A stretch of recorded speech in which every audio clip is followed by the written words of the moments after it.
Hi everyone, hope you all are well. Class, today we will discuss about chapter number 5 of class 6 and the name of the chapter is Major Domains of the Earth. Class, we have already discussed about lithosphere, hydrosphere. Now it's time for atmosphere. Fine.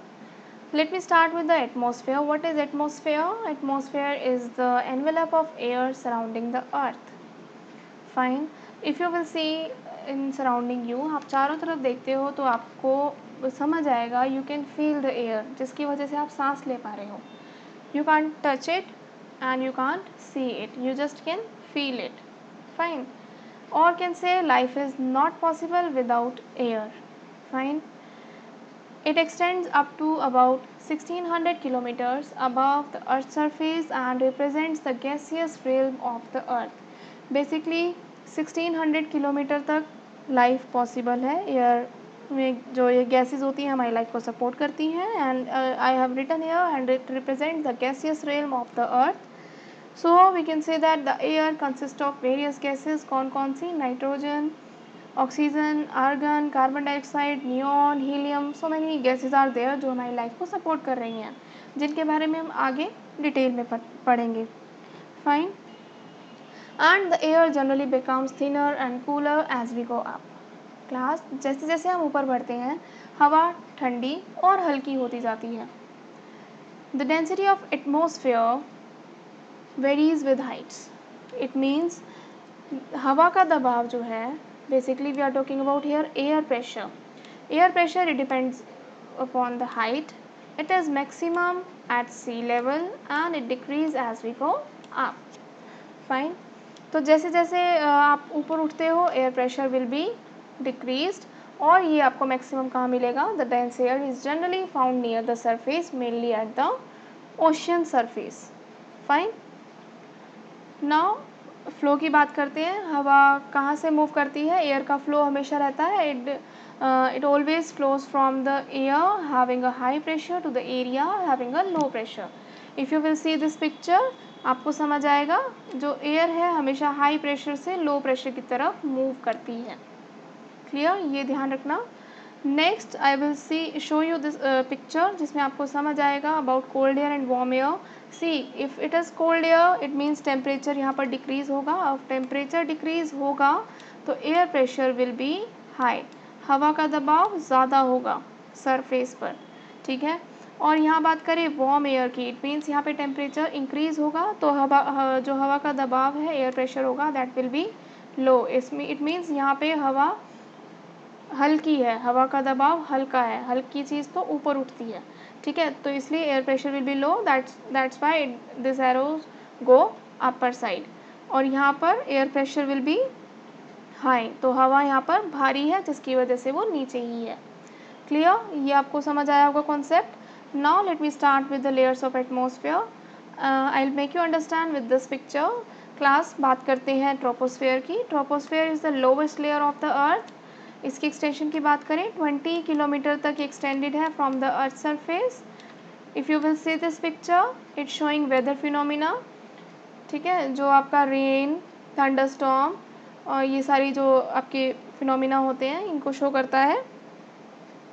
और ये सारी ही phenomena कहाँ conduct होते हैं? Basically यहीं पर ही पाए जाते हैं, ट्रोपोस्फेयर लेयर पर.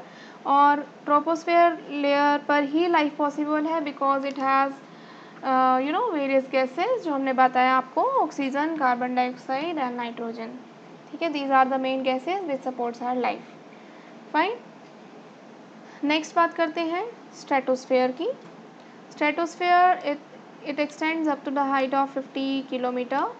You can see here it's ozone layer. तो इस लेयर पर ओजोन लेयर मिलती है जो हमारी अर्थ को बेसिकली अल्ट्रावायलेट रेज से बचाती है which is coming from the sun. Fine.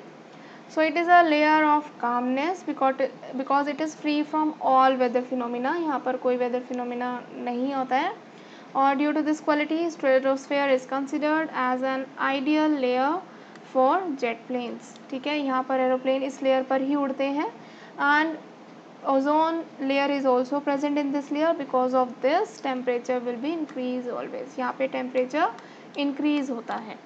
ठीक है. because ozone absorbs harmful ultraviolet rays which is coming from the sun. Clear? Now come to mesosphere. Mesosphere की एक्सटेंशन की बात करें 80 to 85 किलोमीटर तक एक्सटेंडेड होता है और इट इज़ द लेयर जहाँ पे टेम्परेचर डिक्रीज होता है with the height. Temperature will be decrease hair.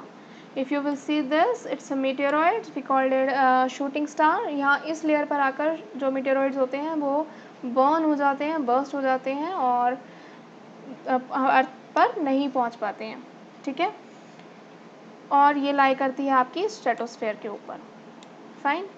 बात करते हैं थर्मोस्फेयर की. थर्मोस्फेयर की एक्सटेंशन है लगभग 400 किलोमीटर तक. 400 किलोमीटर तक एक्सटेंडेड है और 640 अप्रॉक्स कह सकते हो. And it is also called ionosphere. ठीक है, क्योंकि इसमें आयन चार्ज पार्टिकल्स होते हैं, कुछ ऐसे दिखते हैं जिसकी वजह से रेडियो कम्युनिकेशन पॉसिबल होता है. इसलिए हम कह सकते हैं कि this layer is important for communication. Fine. Now come to exosphere. It is the uppermost layer of the atmosphere and it extends up to the height of 750. ठीक है, 750 तक ये होता है. सो क्लास इस लेयर की बात करें तो this layer merges gradually with the interplanetary space. ये ऊपर मर्ज हो जाती है जाकर. ठीक है, it is all about layers of the atmosphere. Now it's time for composition of atmosphere, जिसको मैं आपको पाई चार्ट के थ्रू बताऊंगी. यहाँ पर you can see all gases and their own components. यहाँ पर अगर आप बात करें इनकी परसेंटेज की, नाइट्रोजन की percentage you can see it's लगभग कितना 78% है ये. एंड इसकी ऑक्सीजन की बात करें तो oxygen has 20%, other carbon dioxide 0.03, inert gases mainly argon इसका percentage 0.97 and water vapor we have 1% और 2% लगभग. ठीक है, सो नाइट्रोजन का क्वालिटी की बात करें तो नाइट्रोजन बेसिकली क्या करता है, it is good for fertile soil. ठीक है, तो क्योंकि ये सॉइल को फर्टाइल रखता है और कैन से nitrogen keep soil fertile and helps in the growth of living organisms. Fine. Oxygen की बात करें तो आपको पता ही है it's fully supportive gas and it is the most important gas for supporting all forms of life. Fine.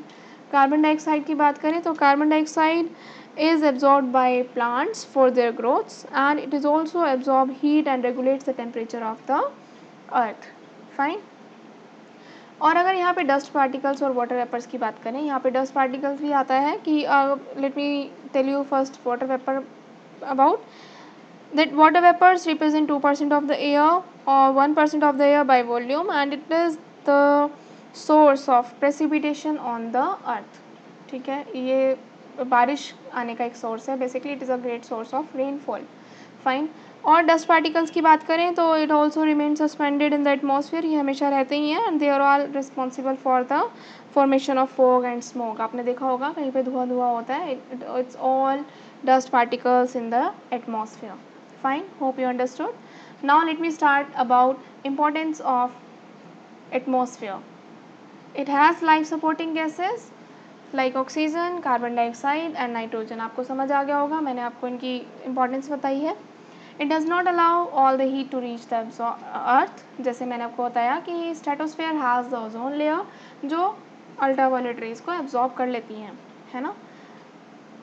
And it moderates the extreme of heat and cold. Because of this layer हमारे जो अर्थ का atmosphere है वो moderate रहता है. It serves as the medium of air transport for aeroplane. Fine. Obviously we are talking about air, so air is a great medium for the transportation of aeroplane. Fine, all easy. Now let me tell you about some important questions for exams. So these are some important questions. Please be focused. What are the main layers of the atmosphere? मैंने आपको बताया जहाँ पे layers बनी हुई हैं, troposphere, stratosphere, then mesosphere, then thermosphere, exosphere. Thermosphere को हम ionosphere भी बोलते हैं, याद रखना. What is composition of air? जो मैंने आपको pie chart में बताया है with the percentage and you can write all benefits of the gases. Which sphere is considered as an ideal layer for jet planes? I told you that is stratosphere.